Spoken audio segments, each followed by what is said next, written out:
আর শুরুতেই আজকে যে ঘটনাগুলো সারাদিন আসলে আলোচনায় ছিল সেগুলো নিয়ে আলোচনা করতে চাই। আপনারা নিশ্চয়ই জানেন যে গত কয়েকদিন ধরে রাজনীতির মাঠে অন্যতম আলোচনার ইস্যু হয়ে উঠেছে যে চন্দ্রিমা উদ্যানে বিএনপি প্রতিষ্ঠাতা জিয়াউর রহমান তার সমাধিতে তার লাশ আছে কি নেই সেই বিষয়টি নিয়ে বিএনপি এবং আওয়ামী লীগ নেতারা বিভিন্ন ধরনের বক্তব্য দিচ্ছেন। আজকে জিয়াউর রহমানের জানাজাতে অনেক লোক হলেও কফিনে জিয়ার লাশ ছিল না এমন একটি মন্তব্য করেছেন আওয়ামী লীগের সাধারণ সম্পাদক ওবায়দুল কাদের। আবার রাষ্ট্রপতি জিয়ার কফিন তখনকার সেনাপ্রধান এরশাদ নিজেই বহন করেছিলেন এমনটি বলেছেন বিএনপি মহাসচিব মির্জা ফখরুল ইসলাম আলমগীর। এই বিষয়টি দিয়েই আমি শুরু করতে চাই। শুরুতে সিদ্দিকুর রহমান, আপনাকে দিয়ে শুরু করতে চাই। এটি তো আমরা বিভিন্ন সময়ে দেখেছি যে ইতিহাস নিয়ে এই ধরনের নানা রকম সমালোচনা এখনো পর্যন্ত চলছে। আপনি কিভাবে মূল্যায়ন করছেন এই বিষয়টিকে? ধন্যবাদ আপনাকে, এবং আজকে আমার সাথে আরো তিনজন বিজ্ঞ আলোচক আছেন, তাদেরকেও শুভেচ্ছা জানাচ্ছি, এবং আমাদের সাথে যারা এই প্রোগ্রাম দেখছেন তাদের প্রতি আমার সালাম রইল। আসলে সন্ধ্যার দিকে আরেকটি টেলিভিশন চ্যানেলে এই কথাগুলো হচ্ছিল, সেখানে আমি যে কথাটি বলেছিলাম যে আসলে আমাদের বাংলাদেশের রাজনীতিতে সৌহার্দ্য, শিষ্টাচার এগুলোর যে অভাব আছে এইটা হলো একটা প্রমাণ। এবং বিভিন্ন সময়ে আমি শুধুমাত্র একজনকে বলছি না, আমাদের রাজনৈতিক অঙ্গনে যারা আছেন তাদের প্রত্যেকের মধ্যেই এই ধরনের আচরণ আমরা নানা সময়ে লক্ষ্য করি, এবং এটা সর্বসাম্প্রতিক সময়ে আমরা লক্ষ্য করছি। এবং এইবারের বিতর্কটার সূত্রপাত মূলত মাননীয় প্রধানমন্ত্রীর বক্তব্যের পরই, এবং মাননীয় প্রধানমন্ত্রীর এই বক্তব্যের পর আওয়ামী লীগের যারা নেতৃবৃন্দ আছেন, সেই মহাসচিব থেকে শুরু করে আজকে মুক্তিযুদ্ধ মন্ত্রী তিনিও বক্তব্য রেখেছেন, জাহাঙ্গীর কবির নানক সাহেব তিনিও বলেছেন আজকে শুনেছি। তো এই ধরনের যে বক্তব্য, এটি জিয়াউর রহমানের কবরে জিয়াউর রহমানের লাশ আছে কি নেই, এই বিতর্ক নতুন না। এর আগেও আওয়ামী লীগের পক্ষ থেকে এরকম দাবি করা হয়েছে, এবং এই কয়েকদিন ধরে এই মাননীয় প্রধানমন্ত্রীর বক্তব্যের পর এটি জোরে সোরে আবার আলোচনায় এসেছে। তো আমি ব্যক্তিগতভাবে যেটি মনে করি যে সেইটি হলো যে রাজনীতিতে আমাদের যে পারস্পরিক সৌহার্দ্য, সম্প্রীতি, পরস্পরের প্রতি সৌজন্য এবং শিষ্টাচার প্রদর্শনের যে একটা রীতি জনসাধারণ প্রত্যাশা করে, এটি আমাদের দেশের মধ্যে নেই। এর ফলে এই ধরনের বক্তব্য আসে, এবং এই ধরনের বক্তব্যের পাল্টা বক্তব্য হিসাবেও কেউ কাউকে না ছেড়ে সেই ধরনের বক্তব্য দেয়। একটা দেশের জন্য এই ধরনের জাতীয় নেতা নেত্রী যারা আছেন তাদের সম্পর্কে যদি এই ধরনের বক্তব্য দেওয়া হয় তাহলে সেটি অত্যন্ত দুঃখজনক। এবং এই 40-41 বছর জিয়াউর রহমান শাহাদাত বরণ করেছেন, 40 বছর অতিক্রম হয়েছে। সেই 40 বছর পর এই বিতর্ক এবং জাতীয় সংসদের সৌন্দর্য নষ্ট, এখান থেকে লাশ উত্তোলন, এবং কয়েকদিন আগে দেখেছি যে মাননীয় আমাদের যিনি মুক্তিযোদ্ধা মন্ত্রী তিনি জামুকাতে ওনার খেতাব প্রত্যাহারের কথাও বলেছিলেন। তো সবকিছু মিলিয়ে আমাদের যখন এই ধরনের বক্তব্য আসে তখন আমাদের মনের মধ্যে মাঝে মধ্যে সন্দেহ হয় যে হয়তো আমাদের আরো বড় কোনো ইস্যু আছে, সেই ইস্যু ওর আগে এই ধরনের একটা পরিস্থিতি তৈরি হয়। তো আমি যেটি মনে করি যে জিয়াউর রহমান একজন মুক্তিযোদ্ধা ছিলেন কি ছিলেন না, এই প্রশ্ন যদি এখন উত্থাপন করা হয় তাহলে জাতির জনক বঙ্গবন্ধুকেই কিন্তু অসম্মান করা হয় বলে আমি মনে করি। আর জাতির জনক বঙ্গবন্ধু তাকে বীর উত্তম খেতাব দিয়েছেন, এবং তার মুখ দেখে সেটি দেননি, এবং তার মুক্তিযুদ্ধে তার যে অবদান সেই অবদানের প্রেক্ষাপটেই দিয়েছিলেন। এবং তিনি যদি সেটি না করতেন, আমাদের বঙ্গবন্ধু এত ওনাদেরকে ভাবার কারণ নেই যে উনি শুধু শুধু এই খেতাব দিয়ে ওনাকে দিয়ে দিয়েছিলেন। তো এই ধরনের প্রশ্ন উত্থাপন করে আমরা মূলত কাকে অসম্মানিত করতে চাই? জিয়াউর রহমান না, এবং ডক্টর জাফরুল্লাহ তিনিও কিন্তু আজ বলেছেন যে বঙ্গবন্ধু, জাতির পিতা বঙ্গবন্ধু এবং একই সাথে জিয়াউর রহমান, তাদেরকে আসলে তাদের বিষয় নিয়ে কোনো সমালোচনার প্রশ্নাতীত একটি বিষয়, এমনটি তিনি মন্তব্য করেছেন। আমি আবারও আপনার কাছে আসব। সুভাষ সিংহ রায়, আপনার কাছ থেকে জানতে চাই আপনার মূল্যায়ন কি এই যে বিএনপি এবং আওয়ামী লীগের যে বাহাস চলছে ইস্যুটি নিয়ে? এতক্ষণ ধরে যে কথাগুলো শুনলাম সে কথাগুলোর প্রেক্ষিতে দু একটি কথা এখানে বলা যায়। আমরা অনেক সময় অতি সরলীকরণ বক্তব্য দিই কিংবা অতি সাধারণীকরণ বক্তব্য দিয়ে থাকি আমরা গণমাধ্যমে। ইতিহাস তার নিজের গতিতেই চলে, এবং এটা মনে রাখা দরকার আমরা প্রাক কথনে যাই বলি না কেন, এই ডিস্টর্টেড লজিক আমরা অনেক সময় কিন্তু উপস্থাপন করার চেষ্টা করি। আজকের বাংলাদেশের এই রাজনীতির প্রেক্ষাপটটা তৈরি হয়েছে কিভাবে? আমি যদি নির্মমভাবে বলি, এটা বঙ্গবন্ধু হত্যাকাণ্ডের মধ্য দিয়ে সূচিত হয়েছে।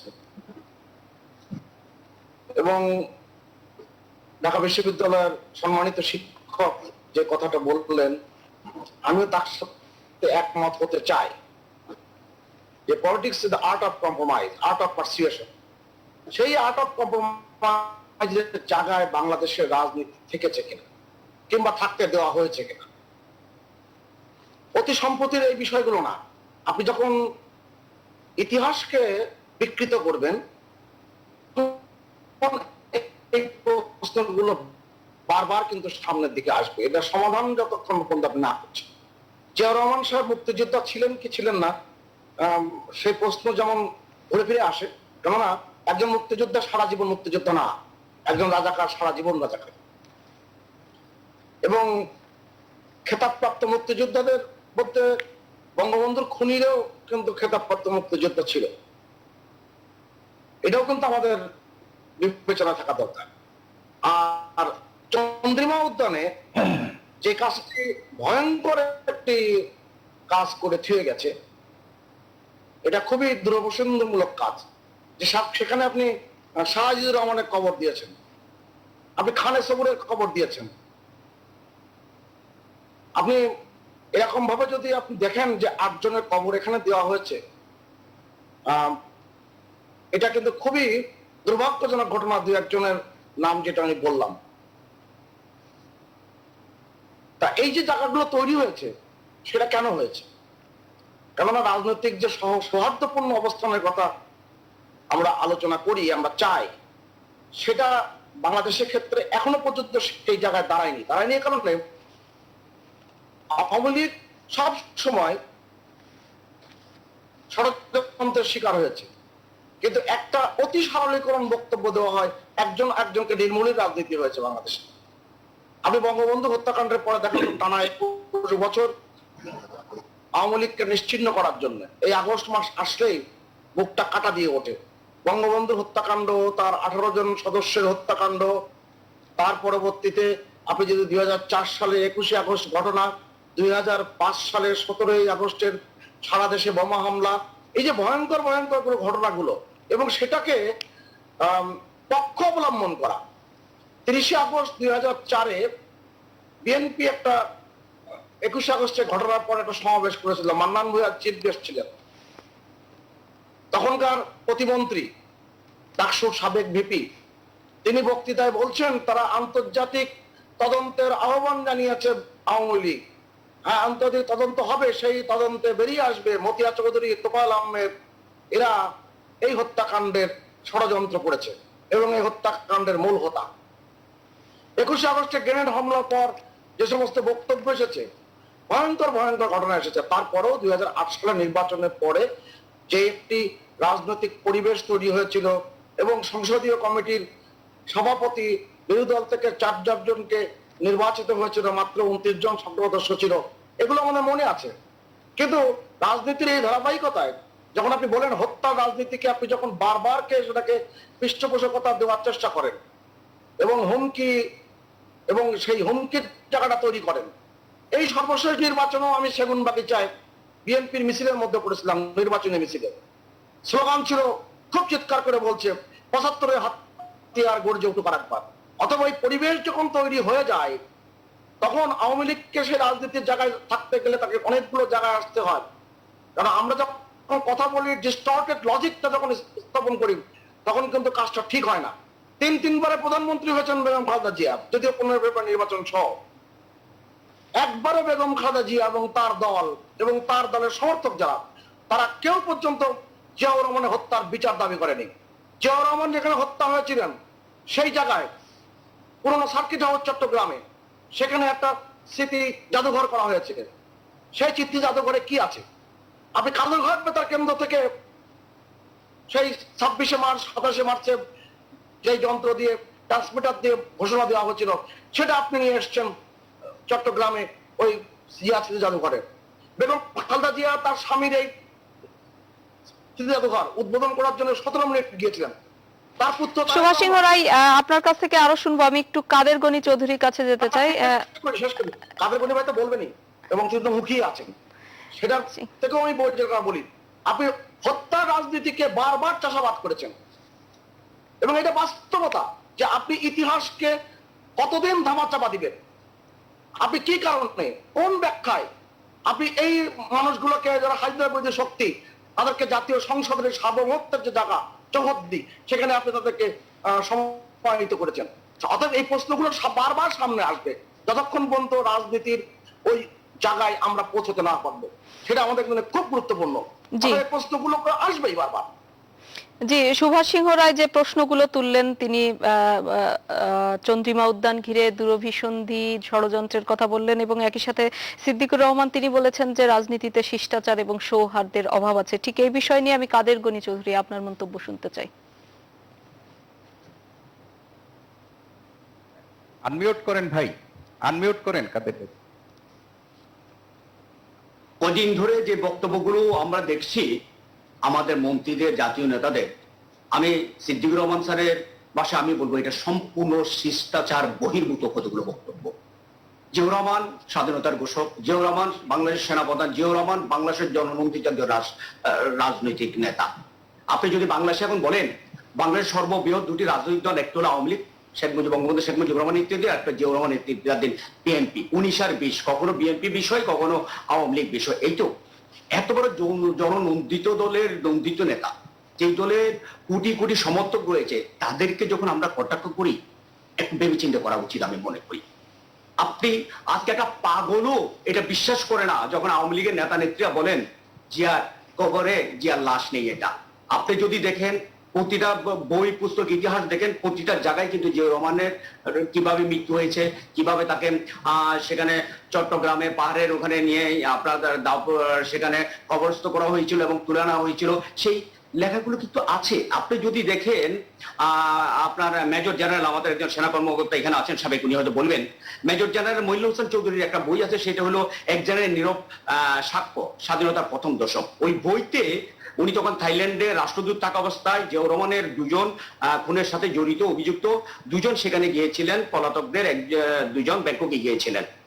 তাদের কাছে মেজর মুজাফফর গিয়েছিলেন ভারত থেকে, আরেকজন আমার এই মুহূর্তে নামটা পড়ছে না, উনিও সেখানে গিয়েছিলেন। তাদের দুজনের সাক্ষাৎকার নিয়ে সেখানে উনি যে বইতে লিখেছেন, তিনি বইতে লিখেছেন যে ভোর 4টায় সেখানে কিভাবে সেখানে তাকে হত্যা করা হয় এবং সেখান থেকে যে রাঙ্গুনিয়ায় পাহাড়ের নিচে নিয়ে তাকে কিভাবে সেখানে আরো দুজন সহ কবরস্থ করা হয় এবং সেখান থেকে কিভাবে লাশ তুলে এনে দাফন করা, তার চমৎকার বর্ণনা সেই বইতে আছে। আমার সামনে আছে একটা বাংলাদেশ রক্তাক্ত অধ্যায় 1975-81 ব্রিগেডিয়ার জেনারেল এম সাখাওয়াত হোসাইনের, ওনার বইয়ের আপনি যদি দেখেন 165 পৃষ্ঠায় চমৎকার ভাবে সেখানে একটা বর্ণনা আছে জিয়াউর রহমানকে কিভাবে সেখানে দাফন করা হয়েছিল এবং সেখান থেকে এনে এখানে দাফন করা হয়েছিল, সব চমৎকার। উনি সেই সময় সেনা কর্মকর্তা।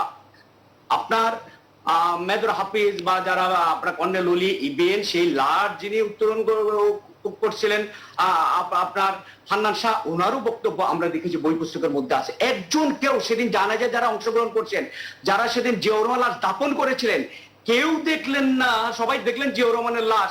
কি করে ওবায়দুল কাদের কিংবা শেখ হাসিনা আমলির লোকজন তার লাশটা দেখেন, এইটা কিন্তু তাদের প্রুফ করতে হবে। আপনি অভিযোগ করছেন বাংলাদেশের মানুষ জানে সেখানে জিয়াউর রহমান লাশ আছে, সেখানে জিয়াউর রহমানকে সেখানে কবর দেওয়া হয়েছে।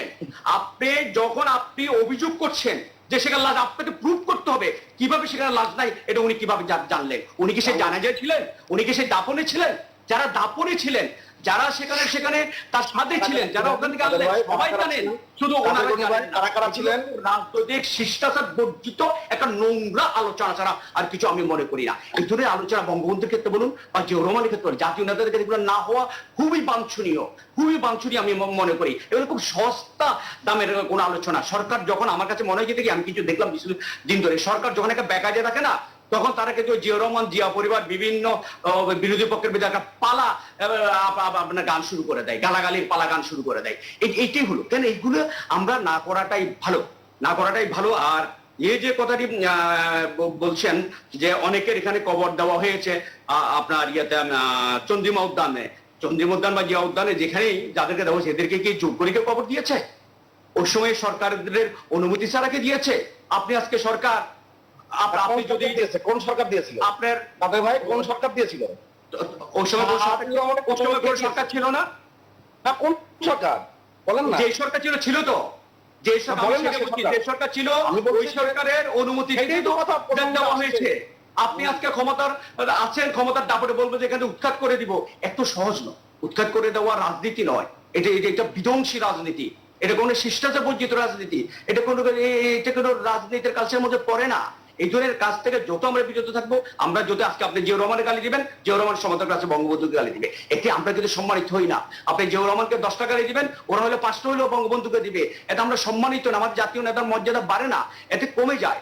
এই জিনিসগুলো যার যার মর্যাদা যেখানে আছে, সমালোচনা হবে, তাদের কর্মকাণ্ডের সমালোচনা হবে, সেটা নয়। গণতন্ত্র তো সমালোচনা হবে, বাক স্বাধীনতার কথা আমরা বলবো সমালোচনা, তাই নয়, সমালোচনা হবে। কিন্তু এই ধরনের নোংরা মিথ্যাচারের রাজনীতি এবং চরিত্রহীনের রাজনীতি, এটা থেকে আমাদের একটু দূরে থাকা উচিত আমি মনে করি। জি, কাদের গনি চৌধুরী, আমি আবারও আপনাকে সুযোগ দিব, আপনারা নিশ্চয়ই যুক্তিগুলো তুলে ধরবেন। মেজর জেনারেল অবসরপ্রাপ্ত মোহাম্মদ আলী শিকদার, আপনি নিশ্চয়ই আলোচনা শুনছিলেন। আপনার কাছ থেকে জানতে চাই যে এতক্ষণ আলোচকরা যেগুলো বললেন, আপনার মূল্যায়ন বা আপনার বিশ্লেষণ, আপনার কাছে আপনার তথ্য আসলে কি বলছে? আমি কোনো মূল্যায়ন এবং বিশ্লেষণ দিব না। আমি নিজে যা দেখেছি সেটাই বলবো। আমি জিয়াউর রহমান যখন নিহত হলেন তখন ঢাকা ক্যান্টনমেন্টে পোস্টিং ছিলাম, আমার র্যাঙ্ক ছিল ক্যাপ্টেন, এবং ঢাকা ক্যান্টনমেন্টে নিরাপত্তা এবং শৃঙ্খলার দায়িত্বপ্রাপ্ত মিলিটারি পুলিশ ইউনিটে আমার পোস্টিং ছিল। আমার দায়িত্ব ছিল অপারেশনাল অফিসার, অর্থাৎ সেনাবাহিনীর এই ধরনের শৃঙ্খলা জনিত, নিরাপত্তা জনিত যে কাজ সেটা দেখভাল করা। এবং এই ঘটনার পরে যখন জিয়াউর রহমানের কফিন এলো বিমান বাহিনীর একটা পরিবহন বিমানে, তখন থেকে এবং কবরস্থ করা পর্যন্ত আমি এবং আমার সৈনিক এবং অন্যান্য সৈনিকরা ছিল, আমার প্রত্যক্ষদর্শী ছিলেন।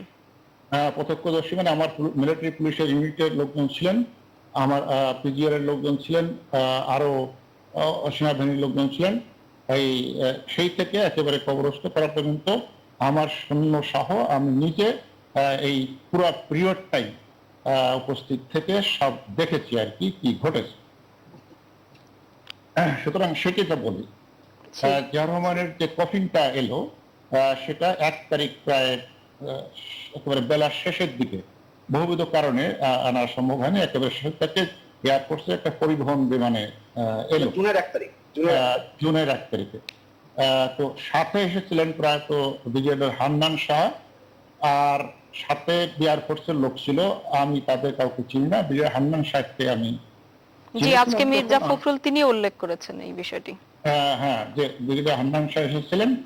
আমি তখন ক্যাপ্টেন, আমি কিন্তু হুকুম যেটা আমার কর্তৃপক্ষ দিচ্ছেন শুধু সেটুকুই পালন করার দায়িত্ব ছিল। তো আমি যেটা দেখেছি সেটা বলি। যখন প্লেনটা নামলো এবং পরিবহন করেন, আপনারা জানেন পিছন থেকে ওই ডালা খুলে দেওয়া হয়, ডালা খুলে দেওয়া হলে তারপরে ভিতরে যারা থাকেন তারা নামেন, বা কোনো কিছু থাকলে সেটা নামিয়ে আনা হয়। তো এটি যখন ডালাটা খুলে দেওয়া হলো, তখন আমার কাছে যে গাড়িটা ছিল একটা পিক আপ ভ্যান, আমরা বলি ছোট ট্রাকের মতো আর কি, আর্মির গাড়ি। আমার সাথে আমার সৈন্যরা ছিলেন কয়েকজন। আর একটা গাড়িতে ওই পিক আপটা আমরা, আমার ড্রাইভার এবং আমাকে যেভাবে নির্দেশিত হলাম আমি সেইভাবে পিক আপটা একেবারে ওই যে ডালাটা নামলো ওর সাথে ব্যাক করে লাগিয়ে দেওয়া হলো। লাগিয়ে দেওয়ার পরে ওখানে ভিতরে আমাদের যে মিলিটারি পুলিশের যে 4-5 জন ছিলেন তারা গেলেন, এবং ভিতরে বিমান বাহিনীর কিছু সংখ্যা ছিল, তারা ওই যে 3টা কফিন ছিল ভিতরে একসঙ্গে, 3টা কফিন ছিল, এবং 3টা ডেড বডি কফিনের মধ্যে যেটা বলা হয় সেটা হলো যে একটা প্রেসিডেন্ট জিয়াউর রহমানের, আর একটা লেফটেন্যান্ট কর্নেল হাসান, তিনি জিয়াউর রহমানের নিরাপত্তা অফিসার ছিলেন, নিহত হয়েছিলেন ওই রাতে। আর একজন পিজিআর এর ক্যাপ্টেন, ক্যাপ্টেন হাফিজ পিজিআর এ ছিলেন, তিনি নিহত হয়েছেন। 3টা ডেড বডি এসেছে, এটা বলা হয় 3টা ডেড বডি এসেছে। কিন্তু আমি যখন দেখলাম, কারণ আমি তো ওই ডেড বডিকে আমাকে বলা হয়েছে আমার গাড়িতে উঠবে, ওটা ওই সংসদ ভবন, এখন যেটা প্রধানমন্ত্রীর অফিস, ওর যে পোস্ট আছে ওখানে নিয়ে আসতে হবে। তো আমি দাঁড়িয়ে আছি, আমার সৈনিকরা এবং নিয়ে আসছে, এবং আমি যেটা দেখলাম যে ব্রিগেডিয়ার হান্নান শাহ নেমে আসলেন, উনি কিন্তু ওই ডালা খোলার সঙ্গে নেমে আনছেন। নেমে আসার পরে ওখানে এয়ারফোর্সের লোকজন ছিল এবং অন্য লোকজন ছিল। তারা এখন কোনটা জিয়াউর রহমানের লাশ বডি আছে বা কোনটা লেফটেন্যান্ট হাসানুল্লাহ, কোনটা ক্যাপ্টেন হাফিজ, এর কোনো কিছুই কিন্তু তারা ঠিক করতে পারছেন না। এবং কোনটা এখনো বলেছে ঠিক আছে একটা উঠেই দাও। কফিনটা কি স্বচ্ছ কাচের ছিল বা এরকম কোনো কিছু? একেবারে কাঠের, কিছুই দেখা যায় না। কাঠের বন্ধুরা কাঠের একেবারে কাঠের কফিন, কিছুই দেখার সুযোগ নেই। তো যাই হোক, একটা কফিন উঠে দেওয়া হলো, একটা কফিন উঠে দেওয়া হলো, বলা হলো যে এটা জিয়াউর রহমানের প্রেসিডেন্টের কফিন আছে। আর বাকি দুটো কফিন যেহেতু তাদের আত্মীয় স্বজনরা ছিলেন তাদেরকে তো তারা কি নিশ্চিত না হয়ে উঠিয়ে দিল? কোনো নিশ্চিত হওয়ার কোনো সুযোগ ছিল না। কারণ সুযোগ কি, তিনটা একেবারে একই রকম কফিন, কফিনের কোনো গায়ে কোনো চিহ্ন নাই, কোনো লেখা নাই, কোনো কিছুই নাই। একটি কথা প্রসঙ্গ করে আপনাদের বলে রাখি, জিয়াউর রহমানকে যে রাঙ্গুনিয়াতে যেখানে প্রাথমিকভাবে কবর দেওয়া হয়েছিল, ওই যে বিআইটি ইঞ্জিনিয়ারিং ইনস্টিটিউট আছে তার পাশে একটা পাহাড়ের ভিতরে, সেখানে এই চট্টগ্রাম সার্কিট হাউসে যে অভিযানে জিয়াউর রহমান নিহত হলেন, অন্যরা নিহত হলেন, তাদের কেউ কয়েকজন যে তারা ওখানে লাশ নিয়ে কবর দিয়েছিলেন। এবং ওই কবরটা কিন্তু একটা গর্ত, কবর কিছু ছিল না, একটা গর্তের মধ্যে তিনজনকে একসঙ্গে রেখেছিলেন। এবং তারা ওই যে সার্কিট হাউস যে সাদা চাদর থাকে সেটি দিয়ে মুড়িয়ে দিয়েছিলেন, তিনজনকে মুড়িয়ে দিয়েছিলেন, ওইভাবে দিয়েছিলেন। তো যাও, সেই তিনজনের লাশ কিন্তু একসঙ্গেই ছিল কবরের ভিতর। সেখান থেকে উঠিয়ে কফিনের মধ্যে বক্সের মধ্যে ভরা হয়েছে, বক্সের মধ্যে ভরে প্লেনে করে ঢাকায় আনা হয়েছে। এবং ঢাকা আনার পরে কার কফিন কোনটা তার কোনো চিহ্ন ছিল না, কোন রকম ছিল না। এবং আমি দেখেছি দ্যার ওয়াজ এ কনফিউশন যে কোনটা আমাদের, অর্থাৎ আমরা দেখি প্রেসিডেন্টের বক্স আনার জন্য, কফিনটা আনার জন্য আমাদের মিলিটারি যে পুলিশের গাড়ি, তো এরা কোনটা কফিনে প্রেসিডেন্ট দিস আর কনফিউজড। ওই হান্নান শাহ আগে বেড়ে গেছেন, গাড়িতে নেমে গেছে, উনি হি ওয়াজ নট ইনসাইড ওই আমার সময়। বাকি যারা আছে এয়ারফোর্সের লোক আর আমাদের লোক তো ঢাকা থেকে গেছে, তারা উঠতে সাহায্য করার জন্য যে উঠিয়ে আনবে। কিন্তু এয়ারফোর্সের পিপুল আর কনফিউজ টোটালি যে কোনটা দেবো এখন। মানে আমার এমপিরা বলছে যে প্রেসিডেন্ট জিয়ার যেটা সেটা দেন, তো তারা বলে যে আমরা তো জানি না প্রেসিডেন্ট জিয়ার কোনটা।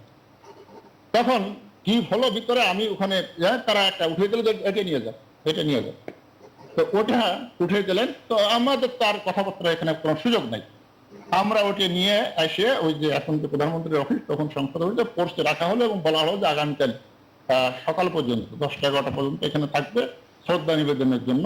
এখানে একটু একেবারে অনবরত, মানে ওই তিনটে বাক্স ছিল না দুটি বছর, তো বাকি দুটো তো নিয়ে গেল ওই যারা বলা হয়েছে যে কিসের কি বলে হাসানা, তাদের ওই দেওয়া হলো। কিন্তু একটা বাক্স যেটা আমি বলছি, ওই একটা স্যার শনাক্ত করলো কে? শনাক্ত কিছু কোনো শনাক্ত হয়নি তো। আমি তো আপনাকে বললাম কনফিউশন। এয়ারফোর্সের লোকরা যারা ছিল ভিতরে ক্রু থাকে আপনারা জানেন, সেই ক্রুরা উঠে গেছে এবং কেউ কনফিউজ। যখন আমার লোকজন উঠে বললো যে প্রেসিডেন্ট জিয়ারটা ইটা দেন, আমাদের গাড়িতে দেন, বলে যে প্রেসিডেন্ট জিয়ার কোনটা আমরা তো জানি না, আমাকে তো ব্রিগেডিয়ার হান্নান সাহেব কিছুই বলেনি। তখন যাই হোক ওরা কি বলে হলো, বড় ওদের একজন অফিসার আসলে ওটা উঠিয়ে দিল আর কি, একটা তো উঠিয়ে দিল। ওইটা সরাসরি ওখান থেকে চলে আসলো আপনার এই সংসদ ভবনের পড়ছে, যেটা এখন মার্জনা করবেন। মাঝখানে একটু জানার প্রয়োজন, মানে আমার আগ্রহের প্রয়োজন, একবারে 1 সেকেন্ডে।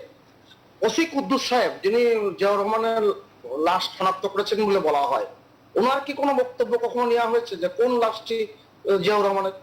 সুযোগ ছিল না। ওসি কুদ্দুস শনাক্ত করেছে এরকম কোনো প্রমাণ নাই, কোন রকম কোনো বক্তব্য নাই।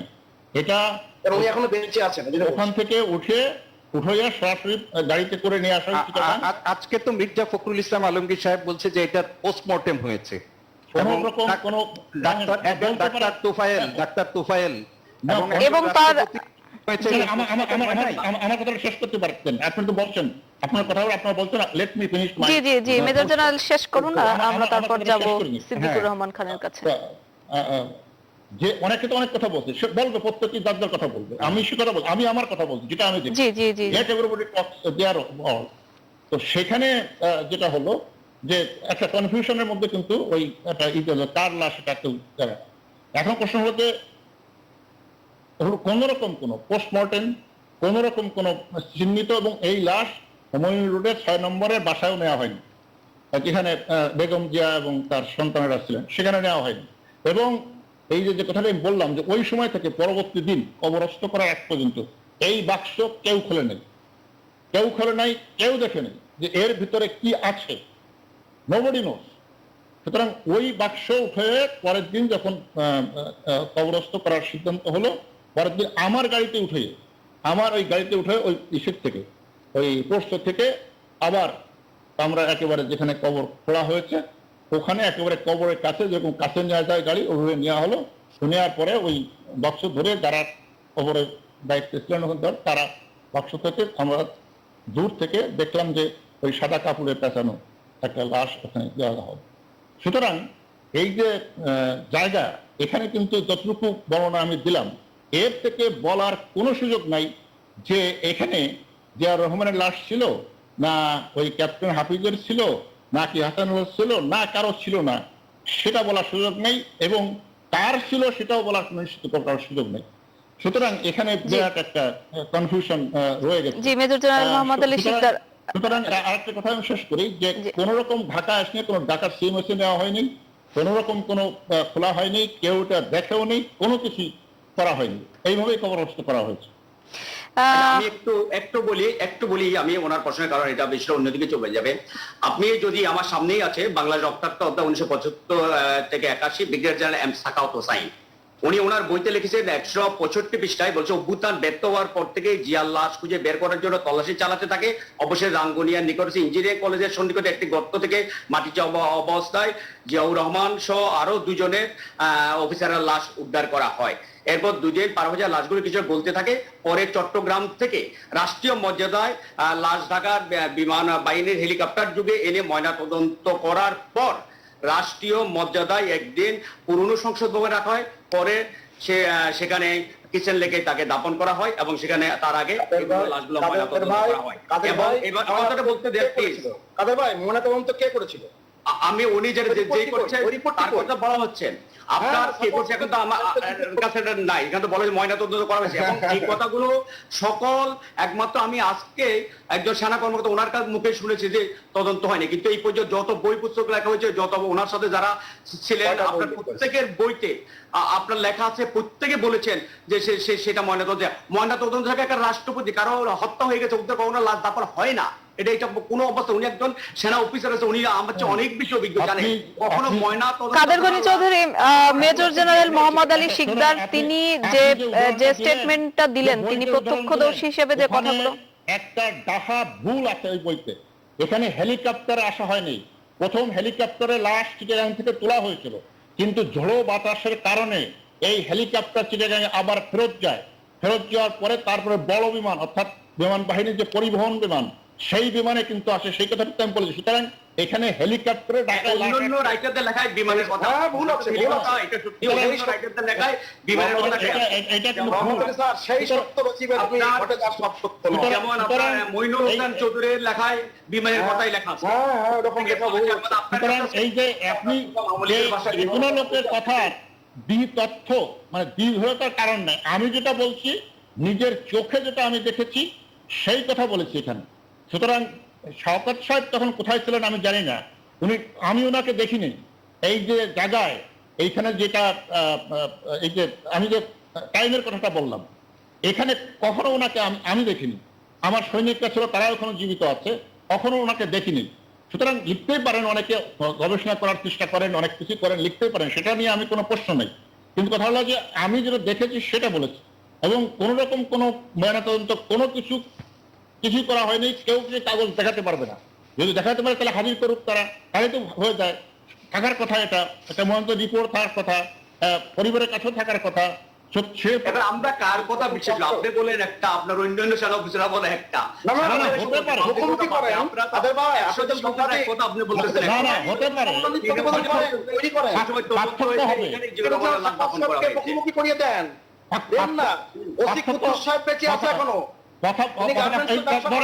এই যে ফখরুল সাহেব বললেন যে জেনারেল ইরশাদ কাজে করতে, এখন উনি বলছেন উনি একজন বড় রাজনৈতিক নেতা মন্ত্রী ছিলেন, ওনার কথা আমি বলতে চাই না, কিন্তু আমি তো দেখলাম যে কেউ কাজে নেয়নি, নোবডি। এটা গাড়িতে সেনা অফিসাররা অন্যরা আরেকদম বলতেছে, আমরা কাকে বিশ্বাস করব? আরে ভিডিও ক্লিপ দেখেন না, এটা আমাদের বুঝতে ক্যামেরার পারেন রায়। এই বিষয়টা কাদের হচ্ছে একরকম। আপনি একদিন সময় নেন, আপনি ভিডিও ক্লিপ দেখবেন। কোনো সুযোগ নাই তো এখানে, এটা তো বলার সুযোগ নাই।